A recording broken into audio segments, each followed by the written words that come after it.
Good morning সকলোকে। আজি শনি জয়ন্তী হয়, গতিকে শনি মন্দিৰ যাম, মানে অফিচ যাম, বাহিৰে বাহিৰে শনি মন্দিৰতো সোমাম, লগতে মঙলবাৰ যিহেতু হনুমান মন্দিৰো যাম, হনুমান চলিচা পাঠ কৰিম।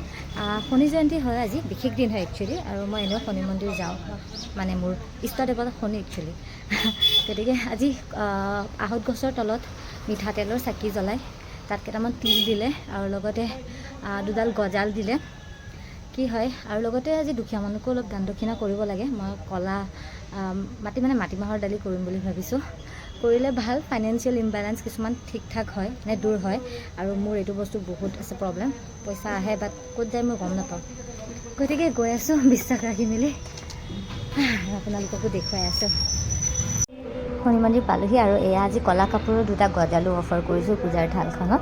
লগতে বাতিত মিঠাতেল লৈ মই কি কৰিছোঁ জানেনে? এইটোক ছায়াদান কৰা বুলি কোৱা হয়, মানে নিজৰ ৰিফ্লেকশ্যনটো মিঠাতেলত চাই মিঠাতেলখিনি শনিদেৱক অফাৰ কৰিব লাগে। এইটো কৰা হয়তো চাৰেণ্ডাৰ কৰ্মা।